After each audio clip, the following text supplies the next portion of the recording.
আসসালামু আলাইকুম। সুলতানার kitchen and life থেকে আপনাদেরকে স্বাগতম।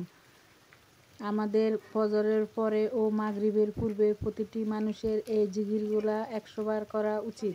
সুবহানাল্লাহ অর্থ আল্লাহ পবিত্রতা বর্ণনা করছি। ফজিলত আল্লাহর রাস্তায় 100 উট দানের চেয়ে উত্তম। আলহামদুলিল্লাহ অর্থ সকল প্রশংসা আল্লাহর। ফজিলত জিহাদের জন্য আরোহীকারী 100 অশ্ব দানের চেয়ে বেশি উত্তম। আল্লাহু আকবর অর্থ আল্লাহ সবচেয়ে মহান।